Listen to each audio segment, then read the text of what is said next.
సరికొత్త car వివాదము car వార్తతోటి మేము ముందుకు వచ్చాము.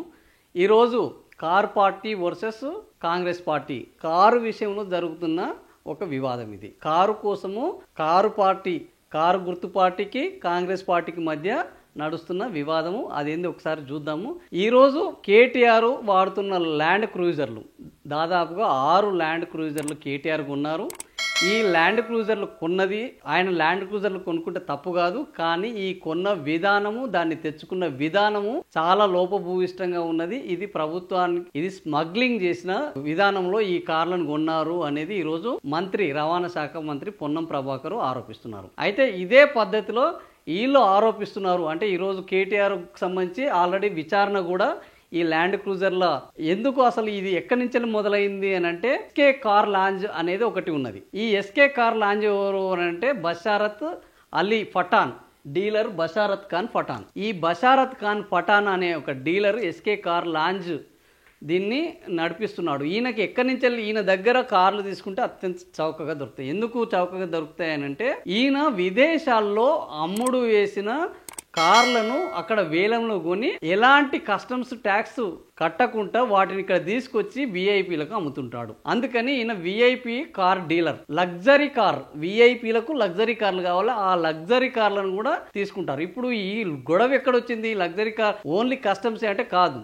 భూటాన్లో ఆర్మీ ఆఫీసర్స్ వాళ్ళ దగ్గర కొన్ని ఖరీదైన కార్లు ఉంటే ఆ భూటాన్ ప్రభుత్వం ఇబ్బందులు ఉంటే ఆ ఖరీదైన కార్లను ఇంకా మనం ఉపసంహరించుకుందాము, కొంత ఆదాయాన్ని మనం వినియోగించుకుందాము, వీటిని నిర్వహణ చేయలేకపోతున్నామని భూటాన్ ఆర్మీ వాళ్ళు ఆ కార్లను వేలం వేస్తారు. అవి ఏంది?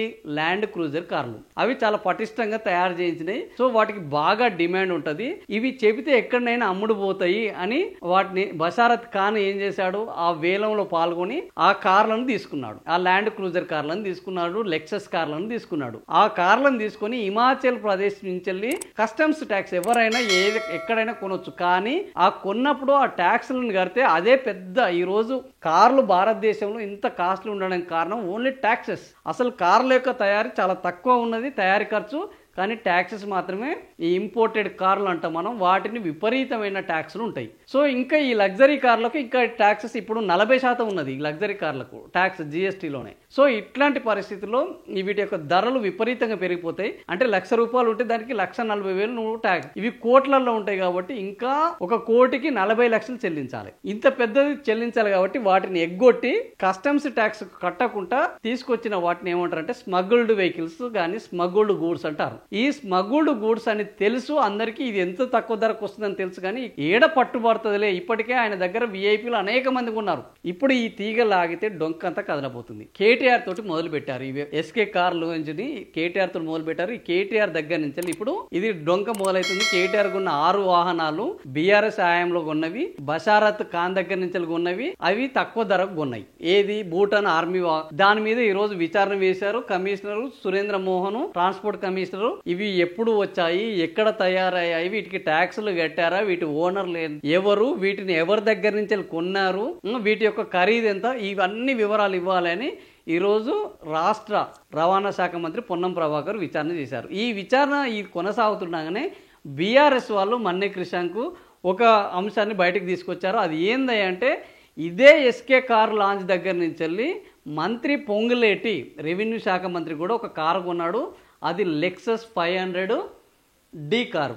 దీని విలువ ఎంత అంటే 1,69,76,000. ఇంకా ఎక్కువ రేటు ఉంటుంది, చాలా ఎక్కువ రేటు ఉంటుంది, కానీ ఇక్కడ ట్యాక్సెస్ కస్టమ్ ట్యాక్సెస్ కట్టలేదు. సో ఈ లెక్సస్ కారు 1,69,76,000. ఈయన ఒక్కడే కొన్నాడంటే ఈయన కాదు, కాంగ్రెస్ పార్టీలో ఉన్న ఎంపీ అనిల్ కుమార్ యాదవ్ కూడా ఆయన కూడా ఒక ల్యాండ్ క్రూజర్ కొనుక్కున్నాడు. అది కూడా ఎవరి దగ్గర? ఈ బషారత్ ఖాన్ దగ్గర కొనుక్కున్నారు. సో ఇప్పుడు కేటీఆర్ బషారత్ ఖాన్ దగ్గర కొనుక్కుంటే ఈయన మీద రేపు కేసు అయితే ఆటోమేటిక్ గా అనిల్ కుమార్ యాదవ్ మీద కేసు అవుతుంది, పొంగులేటి. వీళ్ళిద్దరే కాకుండా ఇంకా మిగతా విఐపీలు చాలా మంది ఉన్నారు. సమాజంలో ఉన్న లగ్జరీ కార్ల మీద ఎవరికైతే పిచ్చి ఉంటుందో, లగ్జరీ కార్లని కొనుక్కోవాలన్న ఆశ, తక్కువ రేటు కొనుక్కోవాలి, ప్రీమియం రేట్లలో తీసుకోవాలి అని ఎవరైతే కొనుక్కుంటారో వాళ్ళందరూ ఈరోజు బషారత్ ఖాన్ యొక్క కస్టమర్లు. సో ఇప్పుడు ఈ బషారత్ ఖాన్ మీద ఇంకో ఇద్దరు ఇటీవలనే దొరికారు. ఎవరు అంటే వాళ్ళు దుల్కర్ సల్మాన్, ఇంకోరు పృథ్వీరాజ్ సుకుమారన్. వీళ్ళిద్దరు హీరోలు. దుల్కర్ సుకుమారన్ ఈ మధ్య వచ్చింది సినిమాలు అనేకం సూపర్ హిట్, మమ్ముట్టి కొడుకు. ఆ తర్వాత పృథ్వీరాజ్ సుకుమారు ఇటీవల అనేక తెలుగు మలయాళ నటుడు, సలార్ సినిమాలో కూడా ఉన్నారు. సో వీళ్ళందరూ కూడా ఇట్లాంటి ల్యాండ్ క్రూజర్లే కొనుక్కున్నారు. వీళ్ళు కూడా బషారత్ దగ్గరనే కొనుక్కున్నారు. వీళ్ళు కూడా ఈ స్మగ్లూడ్ వెహికల్స్ ఇవన్నీ ట్యాక్స్ కట్టని, కస్టమ్స్ కట్టకుండా, కస్టమ్ ట్యాక్స్ చెల్లించకుండా తెచ్చుకున్న వాహనాలు. సో వాటిలలో తిరుగుతున్నారు అని నిన్న వాళ్ళ దగ్గర కస్టమ్స్ సోదాలు జరిగినాయి. ఈ కస్టమ్స్ సోదాల్లో విచారణ బయటికి రావాల్సి ఉన్నది. సో మొత్తానికి ఇప్పుడు విఐపీలు, సెలబ్రిటీలు, పొలిటీషియన్స్ మధ్య కారు వివాదము. ఆ కారు ఏ వివాదం అంటే స్మగ్ల్డ్ వెహికల్స్ కార్లను కొనుక్కొని దర్జాగా తిరుగుతున్నారు అనేది. సో మనం బయటికి చూస్తున్న లగ్జరీ కార్ల వెనుక అనేక లోపభూయిష్ట విధానాలు ఉన్నాయి. పన్ను చెల్లింపు ఎగవేతలు ఉన్నాయి. ప్రభుత్వాన్ని మోసం చేసినవి ఉన్నవి. ఇందులో స్మగ్లింగ్ ఉన్నది. మరి నిజంగానే ఇప్పుడు ఈ నాయకులందరికీ శిక్షలు నిజంగా పడతాయా? ప్రభుత్వం వీళ్ళ తెరువు వస్తుందా? ఎందుకంటే ఇక్కడ ప్రభుత్వంలో ఉన్న వాళ్ళకు ప్రతిపక్షం ఉన్నది, ప్రతిపక్షంలో ఉన్న వాళ్ళు ప్రభుత్వంలో ఉన్నారు. ఇద్దరే దొందే అన్న పరిస్థితిలో ఉన్నది. ఈ దొందు వ్యవహారము మరే బండి సంజయ్ కూడా దీని మీద మాట్లాడుతున్నారు. కేంద్రం ఇన్వాల్వ్ అయ్యి వీళ్ళని తీసుకుంటే ఇంకా చాలా మంది సెలబ్రిటీలు ఉన్నారు సెంట్రల్లో నుంచి కూడా. ఇప్పుడు దుల్కర్ సల్మాను, పృథ్వీరాజ్ సుకుమారే కాదు, ఇంకా చాలా మంది విఐపీలు ఉన్నారు. వీళ్ళందరూ కూడా కటకటాల పాలు కావాల్సి వస్తుంది. కాబట్టి ఈ కేసు ఏమైతే అనేది మీ విచక్షణకే వదిలేస్తున్నాను. ఓవరాల్గా మనం పెద్ద వాళ్ళు అనుకున్న వాళ్ళందరూ కూడా ఈ ట్యాక్సులు ఎగ్గొట్టి పెద్ద వాళ్ళు అవుతున్నారు అనేది ఈరోజు చర్చకు వస్తున్నది. ఈ వీడియో మీకు నచ్చితే షేర్ చేయండి, సబ్స్క్రైబ్ చేయండి, లైక్ చేయండి. Thank you for watching.